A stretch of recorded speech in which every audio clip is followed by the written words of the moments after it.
ఇవాళ 8 గంటలకు మున్సిపాలిటీలకు సంబంధించి కార్పొరేషన్కు సంబంధించినటువంటి కౌంటింగ్ ప్రారంభమైంది. తొలుతగా పోస్టల్ బ్యాలెట్లకు సంబంధించినటువంటి లెక్కింపు ప్రస్తుతం 116 మున్సిపాలిటీలు 7 కార్పొరేషన్ల పరిధిలో ప్రస్తుతం కొనసాగుతుంది.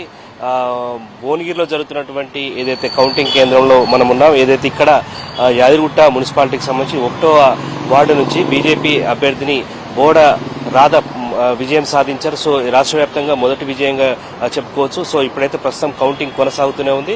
116 మున్సిపాలిటీలు ఏదైతే మనం చూసాం, మొన్న జరిగినటువంటి హోరాహోరీగా జరిగినటువంటి కాంగ్రెస్, బీజేపీ, బీఆర్ఎస్ పార్టీలు ప్రధానంగా తీసుకుని అటు వామపక్షాలు కూడా అక్కడక్కడ పోటీ చేసినటువంటి సందర్భంలో ఈ ఎన్నికను కూడా ఛాలెంజ్గా తీసుకుని ముందుకు వెళ్ళినటువంటి క్రమంలో ప్రస్తుతం 2996 వార్డులకు సంబంధించినటువంటి అభ్యర్థుల భవితవ్యం మధ్యాహ్నం కల్లా తేలనుంది. ప్రస్తుతం పోస్టల్ బ్యాలెట్ల లెక్కింపు పూర్తయింది. ప్రస్తుతం అయితే బ్యాలెట్ బాక్స్లకు సంబంధించి తీస్తున్నారు. వీటిని లెక్కించేటువంటి క్రమంలో ఒక్కొక్క వార్డు నుంచి దాదాపు 1000-1200 ఓట్ల నుంచి కార్పొరేషన్ పరిధి చూసుకుంటే 3000 ఓట్లకు అటు ఇటుగా ఉన్నాయి.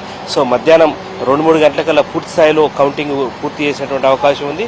కౌంటింగ్ చేసేటువంటి క్రమంలో పూర్తిగా వీడియో ఫుటేజ్ కూడా చేస్తున్నారు. అభ్యర్థుల ఏజెంట్ల సమక్షంలో కౌంటింగ్ సూపర్వైజర్లు, అసిస్టెంట్ సూపర్వైజర్లు కూడా ప్రస్తుతం లెక్కిస్తున్నారు. సో ఏ పార్టీకి వచ్చినటువంటి ఓట్ల లెక్కింపు సంబంధించి ఆ పార్టీకి చేసిన తర్వాత లెక్కింపు చేస్తున్నారు.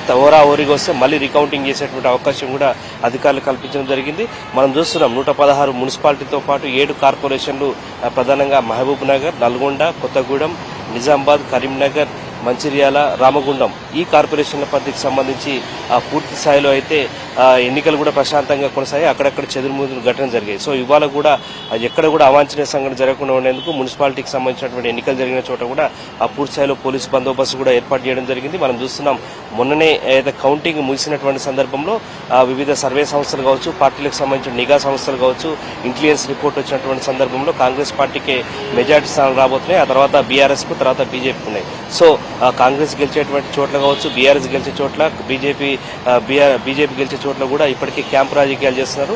కౌంటింగ్ కేంద్రానికి అతి సమీపంలో ఏదైతే మున్సిపాలిటీకి సంబంధించిన వారందరినీ కూడా క్యాంపులో మెయింటైన్ చేస్తున్నారు. వారికి సంబంధించిన ఏజెంట్లను తీసుకొచ్చారు. ఓడిన అభ్యర్థులను ఇక్కడే ఉంచి గెలిచినటువంటి అభ్యర్థితో మరొకసారి క్యాంపు తరలించే అవకాశం ఉంది. ఎందుకంటే 16 మున్సిపల్ చైర్మన్లు, వైస్ చైర్మన్లు, మేయర్, డిప్యూటీ మేయర్ ఎన్నిక ఉంది. సో దీనికి సంబంధించి మనం ఇప్పటికే చూస్తున్నాం, నార్త్ తెలంగాణలో కొంత బీజేపీ ప్రభావం ఎక్కువగా ఉన్నట్లు సమాచారం ఉంది. సో ఆదిలాబాద్ కావచ్చు, నిజామాబాద్ కావచ్చు, కరీంనగర్ లాంటి ప్రాంతాలకు సంబంధించిన వారిని ఇప్పటికే బీజేపీ అటు అయోధ్య కావచ్చు, మహారాష్ట్ర ప్రాంతాలకు తరలించిన సమాచారం ఉంది.